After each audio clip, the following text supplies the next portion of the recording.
Welcome to edit your soul. آج اپنی ہدایت و رہنمائی کے لیے دیکھیں گے متی کی انجیل اور اس کا دوسرا اور تیسرا باب، پورب مشرق سے آنے والے ملاقاتی۔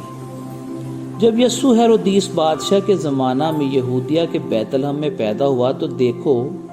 کئی مجوسی پورب سے یروشلم یہ کہتے ہوئے آئے کہ یہودیوں کا بادشاہ جو پیدا ہوا ہے وہ کہاں ہے، کیونکہ پورب میں اس کا ستارہ دیکھ کر ہم اس سے سجدہ کرنے آئے ہیں۔ یہ سن کر ہیرودیس بادشاہ اور اس کے ساتھ یروشلم کے سب لوگ گھبرا گئے، اور اس نے قوم کے سب سردار کاہنوں اور فقیوں کو جمع کر کے ان سے پوچھا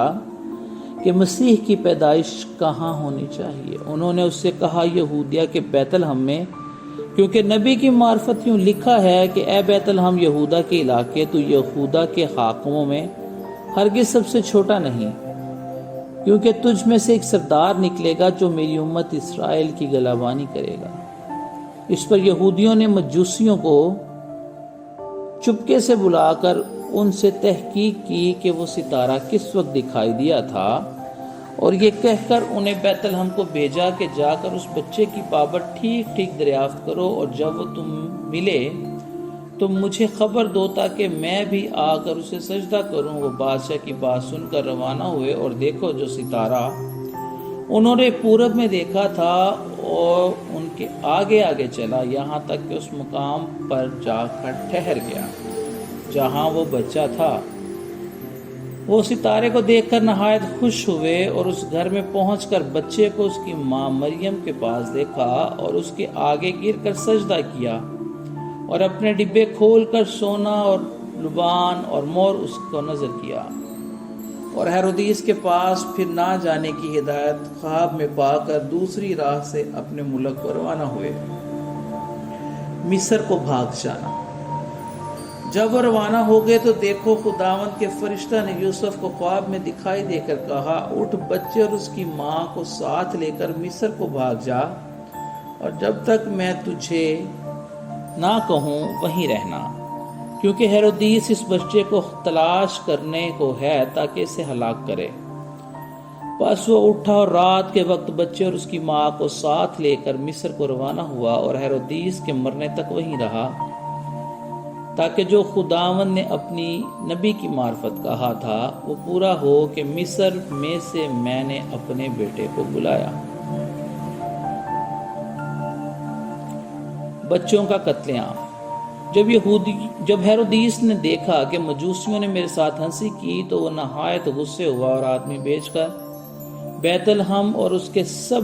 سرحدوں کے اندر کہ ان سب لڑکوں کو قتل کروا دیا جو 2 برس کے یا اس سے چھوٹے تھے، اس وقت کے حساب سے جو اس نے مجوسیوں کی تحقیق کی تھی۔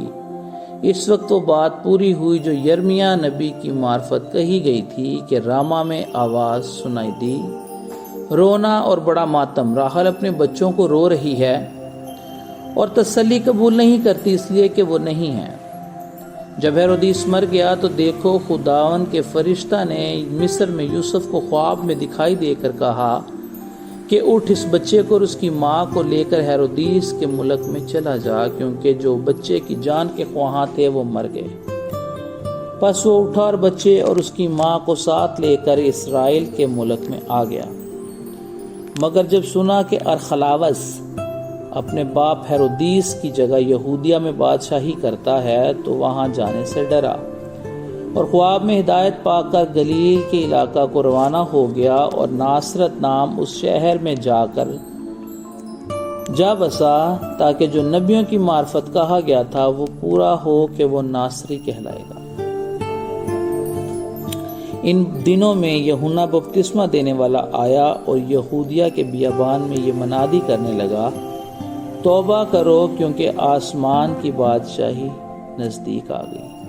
یہ وہی ہے جس کا ذکر یسایہ نبی کی معرفت یوں ہوا کہ بیابان میں پکارنے والے کی آواز آتی ہے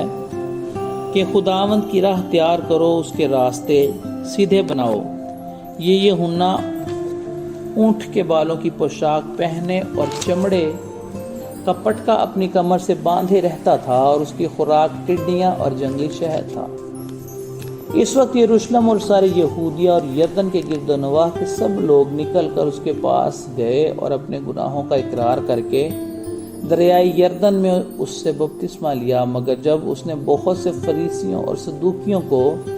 بپتسمہ کے لیے اپنے پاس آتے دیکھا تو ان سے کہا، اے سانپ کے بچوں، تم کو کس نے جتا دیا کہ آنے والے غضب سے بھاگو؟ پس توبہ کے موافق پھل لاؤ اور اپنے دلوں میں یہ کہنے کا خیال نہ کرو کہ ابراہیم ہمارا باپ ہے، کیونکہ میں تم سے کہتا ہوں کہ خدا ان پتھروں سے ابراہیم کے لیے اولاد پیدا کر سکتا تھا، اور اب درختوں کی جڑ پر کلہاڑا رکھا ہوا ہے۔ بس جو درخت اچھا پھل نہیں لاتا وہ کاٹا اور آگ میں ڈالا جائے گا۔ میں تو تم کو توبہ کے لیے پانی سے بپتسمہ دیتا ہوں، لیکن جو میرے بعد آتا ہے وہ مجھ سے زوراور ہے، میں اس کی جوتیاں اٹھانے کے لائق نہیں۔ وہ تم کو روح القدس اور آگ سے بپتسمہ دے گا، اس کا چھاج اس کے ہاتھ میں ہے، اور وہ پھنے کھلیان کو خوب صاف کر دے گا اور اپنے گیہوں کو تو کھتے میں جمع کرے گا، مگر بھوسی کو اس آگ میں جلائے گا جو بجھنے کی نہیں۔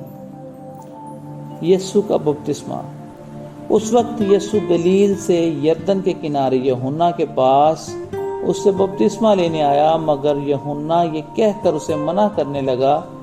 کہ میں آپ تجھ سے بپتسمہ لینے کا محتاج ہوں اور تو میرے پاس آیا ہے۔ یسوع نے جواب میں اس سے کہا کہ اب تو ہونے ہی دے، کیونکہ ہمیں اسی طرح ساری راست بازی پوری کرنا مناسب ہے۔ اس پر اس نے ہونے دیا، اور جب یسوع بپتسمہ لے کر فی الفور پانی کے پاس سے اوپر گیا، اور دیکھو اس کے لیے آسمان کھل گیا، اور اس نے روح کو کبوتر کی مانند اترتے اور اپنے اوپر آتے دیکھا، اور دیکھو آسمان سے یہ آواز آئی کہ یہ میرا پیارا بیٹا ہے جس سے میں خوش ہوں۔ خداوند کے زندہ پاک کلام کے پڑھے اور سنے جانے پر اس کی خاص برکت اور رحمت ہو، آمین۔ ویلکم